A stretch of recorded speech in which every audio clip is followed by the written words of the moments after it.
আসসালামু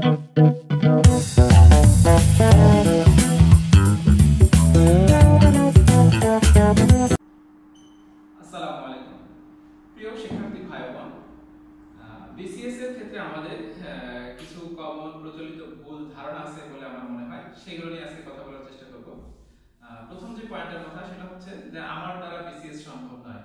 হ্যাঁ, আমাদের ম্যাক্সিমাম শিক্ষার্থীর মধ্যে এরকম একটা টেন্ডেন্সি চলে আসে যে আমার দ্বারা বিসিএস কখনোই সম্ভব না, আমি তো এরকম বেসিক স্ট্রং না, আমি তো এরকম পরিশ্রম করতে পারি না, বা আমার হাবি জাবি এই সেই অনেক কিছু আছে, হ্যাঁ আমার দ্বারা মনে হয় বিসিএস সম্ভব হবে না। তো বিষয়টা আসলে এরকম কিছু না।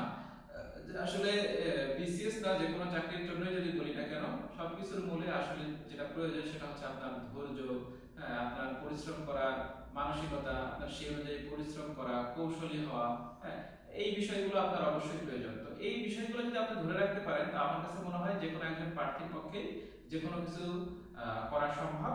আর সর্বোপরি সৃষ্টিকর্তার অনুগ্রহ তো অবশ্যই আমাদের প্রয়োজন আছে। কিন্তু আপনি যদি শুরুতেই এই ধরনের একটা মানসিকতা তৈরি করেন, হ্যাঁ যে আমার দ্বারা তো বিসিএস হবে না, এই ধরনের মানসিকতা যদি আপনার থাকে, তাহলে কিন্তু আপনার লক্ষ্যে পৌঁছানো অনেকটাই অসম্ভবই হয়ে যাবে। আর এরকম যদি আপনার একটা মানসিকতা থাকে, হ্যাঁ আমার দ্বারাই হবে, আমি পারবোই ইনশাআল্লাহ, আমি এর শেষ দেশে ছাড়বো, তাহলে এটা যদি আপনার কপালে লেখা থাকে বা আপনি যদি সেরকম সবকিছু ঠিকঠাক থাকে তাহলে হবে। যদি নাও হয়, অন্ততপক্ষে বিসিএস না হলেও আপনার কিন্তু খুব ভালো একটা চাকরি হবে ইনশাআল্লাহ। এরপরের যেটা সেটা হচ্ছে যে আমি তো অমুক প্রতিষ্ঠান থেকে পড়েছি, আমার তো সিজিপিএ খুবই কম, আমি কি বিসিএস ক্যাডার হতে পারবো? শুনেছি অনেকেই এই প্রতিষ্ঠান পড়ে নাকি বিসিএস ক্যাডার হওয়া যায় না, এই সিজিপিএ নাকি হয়ে নাকি বিসিএস ক্যাডার হওয়া যায় না। আসলে এগুলো হচ্ছে প্রচলিত খুবই ভুল বা ভ্রান্ত ধারণা। আসলে এখনকার দিনে এসেও হ্যাঁ এই ধরনের ধারণাগুলো যে প্রচলিত আছে, এটা ভাবতে আমার অনেকটা অবাক লাগে। কারণ আপনি কোন প্রতিষ্ঠান থেকে পড়েছেন এটার সাথে বিসিএস এর কোনো সম্পর্কই নাই। শুধু বিসিএস পরীক্ষায় আবেদন করার জন্য যে যোগ্যতাটুকু আপনার থাকা দরকার, এরকম যোগ্যতা নিয়ে আপনি আবেদন করার পরে হ্যাঁ সকল প্রার্থী কিন্তু এখানে সমান। হ্যাঁ যিনি মানে আমরা যেরকম বলে থাকি যে পাবলিক বিশ্ববিদ্যালয় অমুক অমুক ভার্সিটি থেকে, বুয়েট ঢাকা ভার্সিটি বা এরকম কোনো ভার্সিটি থেকে পড়ে আসছে, বা আমি জাতীয় বিশ্ববিদ্যালয় থেকে পড়ছি, হ্যাঁ এইগুলো জাস্ট মানুষের তৈরি। হ্যাঁ এগুলো হচ্ছে মানুষের নিজের তৈরি। এরকম অনেক অনেক উদাহরণ আছে যারা শুধু নিজের পরিশ্রমের দ্বারা, হ্যাঁ আমরা যেমন বলছি জাতীয় বিশ্ববিদ্যালয়ের কথা, হ্যাঁ এই ধরনের প্রশ্ন আসাই আসলে ঠিক না। জাতীয় বিশ্ববিদ্যালয় থেকে অনেক অনেক অনেক শিক্ষার্থী আছেন, আমার নিজের সাথে পরিচিত আছেন, আমার নিজের চোখে দেখা আছে, যারা আজকে কিন্তু উদাহরণ হয়ে আছে। হ্যাঁ সিজিপিএ খুবই কম, শুধু যে সিজিপিএ দিয়ে আবেদন করা যাবে এরকম সিজিপিএ দিয়ে, হ্যাঁ কিন্তু কি যে ফার্স্ট চয়েস আছে প্রশাসন ক্যাডার, পুলিশ ক্যাডার, কারো হয়তো বা পররাষ্ট্র ক্যাডার, বা যাদের যে ফার্স্ট চয়েস আছে তারা কিন্তু সেই ফার্স্ট চয়েসটা পেয়ে গেছে। সুতরাং প্রতিষ্ঠান বা সিজিপিএ কোনো বিষয় না। আপনি এখানে একটা কথা মনে রাখতে পারেন যে আপনি কোথা থেকে এসেছেন এটা গুরুত্বপূর্ণ না, বরং আপনি কোথায় যেতে চান সেটা গুরুত্বপূর্ণ। এই থিমটাকে কাজে লাগিয়ে বা এইটা থিমটা যদি মাথার মধ্যে রেখে আপনি কাজ করেন, ইনশাআল্লাহ আপনি সফল হবেন। এরপরে আরো একটা প্রচলিত ভুল ধারণার কথা বলি, সেটা হচ্ছে যে কোচিং না করলে নাকি বিসিএস ক্যাডার হওয়া যায় না। হ্যাঁ তো আমার কাছে এটাও একটা প্রচলিত ভুল ধারণা মনে হয়। কারণ বিসিএস ক্যাডার হতে গেলে আপনাকে যে কোচিং করতেই হবে এটা নট নেসেসারি। হ্যাঁ কোচিং আপনার সহায়ক হতে পারে, কারণ অনেক সময় আছে অনেক কিছুই আমরা নিজে থেকে প্রথমে বুঝতে পারি না, বা হয়তো বা সবার পারিপার্শ্বিক অবস্থা একরকম থাকে না, কেউ হয়তো বা বাসায় পড়তে পারেন না। যাই বলি না কেন, আলটিমেটলি মূল যে পড়াটা, মূল যে কাজটা সেটা কিন্তু আপনার। হ্যাঁ সাজিয়ে গুছিয়ে দেওয়া, পড়া থেকে শুরু করে সব কাজই আপনার। হয়তো এখানে সহায়ক হিসেবে আপনার পাশে কেউ থাকতে পারে, সেটা হতে পারে যে কোনো কোচিং সেন্টার, বা আপনি হয়তো বাসায় নিয়মিত পরীক্ষা দিতে পারেন না, আপনার এটা সম্ভব হয়ে ওঠে না, আপনি হয়তো কোনো একটা পরীক্ষা ব্যবস্থায় চাইলে পরীক্ষাও দিতে পারেন, মানে যার যেটা প্রয়োজন আর কি, সেক্ষেত্রে কোচিং আপনার সহায়ক হতে পারে। আর যারা বিসিএস ক্যাডার হয়ে গেছেন, সবাই যে একদম কোচিং করে বিসিএস ক্যাডার হয়েছে বিষয়টা কিন্তু এরকমও না। হ্যাঁ তো কোচিং না করলে বিসিএস ক্যাডার হওয়া যায় না, এটা একটা ভুল ধারণা। আপনি বিষয়গুলোকে জেনে শুনে নিয়ে আপনি যদি যথাযথভাবে নিজে থেকে যা যা প্রয়োজন সেটা যদি অ্যাপ্লাই করতে পারেন, বাসায় বসে অ্যাপ্লাই করেন, তাতেও সম্ভব। আর সহায়ক হিসেবে আপনি চাইলে কোচিং এর সহায়তা নিতে পারেন। এগুলো গেল হচ্ছে যে প্রস্তুতি শুরু করার পূর্বেই যে ধরনের যে বিষয়গুলো থাকে, যে এই এই বিষয়গুলো থাকলে নাকি ক্যাডার হওয়া যায় না, সেই বিষয়গুলো। এবারে আমরা আসি যে প্রস্তুতি শুরু করার পরে আমাদের প্রচলিত ভুল ধারণাগুলো কি কি। হ্যাঁ এটা হচ্ছে বিষয়ভিত্তিক বই সিলেকশনের কথা। অনেকেই বলে থাকেন ভাইয়া ওই বই পড়লে নাকি এই বই না পড়লে নাকি বিসিএস ক্যাডার হওয়া যায় না। হ্যাঁ এটা হচ্ছে পুরোপুরি ভুল একটা ধারণা।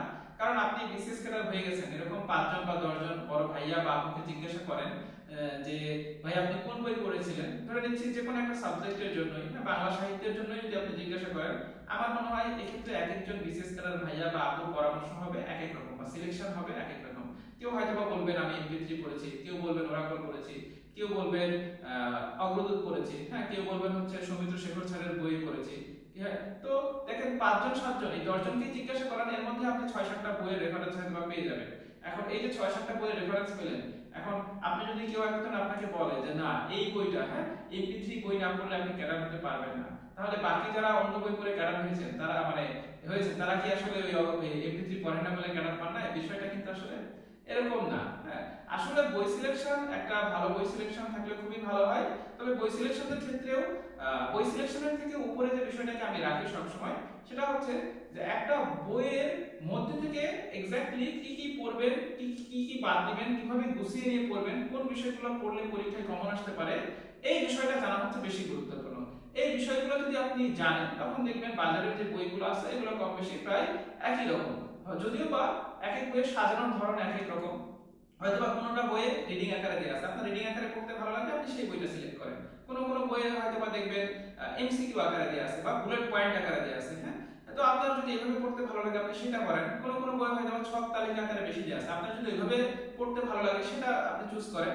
অর্থাৎ বই সিলেকশনটা আমার মনে হয় নিজের কাছেই হওয়া উচিত। আপনি বিষয়গুলো সম্পর্কে একটু জানেন, দেখেন, তারপরে ওইটার উপর ভিত্তি করে, হ্যাঁ, যে ক্যাটাগরি বা যে ধরনের বিষয়বস্তুগুলো যেভাবে সাজানো থাকলে আপনার জন্য ভালো হবে, আপনি সেরকম একটা বই সিলেক্ট করতে পারেন।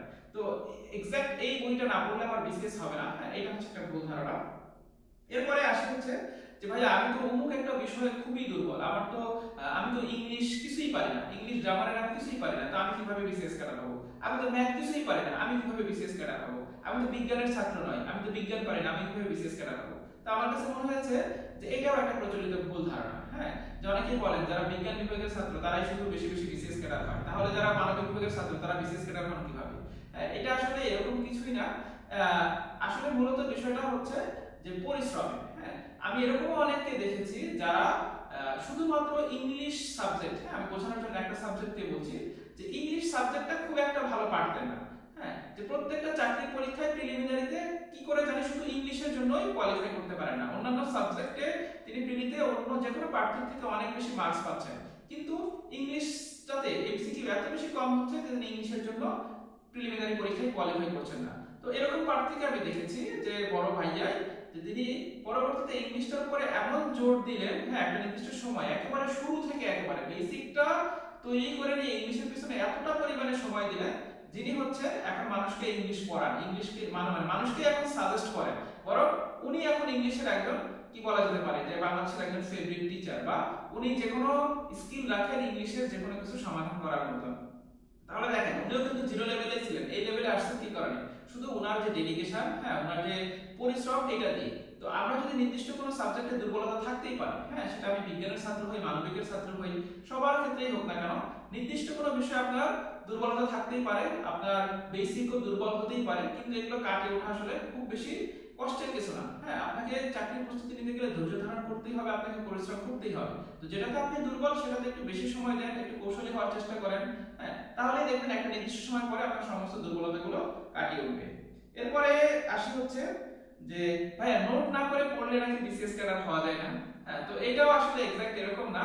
নোট আপনার সহায়ক হিসেবে কাজে দিতে পারে। যেমন একটা বইয়ের মধ্যে অনেক কিছু, ধরেন আপনি একটা বই পড়ছেন, সেই বইয়ের মধ্যে এমন তথ্য আছে যেটা আপনার কাছে খুব একটা ভালোভাবে সাজানো গোছানো মনে হয়নি, বা আপনার কাছে মনে হচ্ছে এটা যদি আমি নোট করে পড়ি আমার পড়াটা মুখস্থ হয়ে যাবে, শেষ সময় আমার রিভিশনেও কাজে দিবে, বা আমি নোট করতে পারলেই বরং আমার কাছে এটা বেশি কাজে আসবে।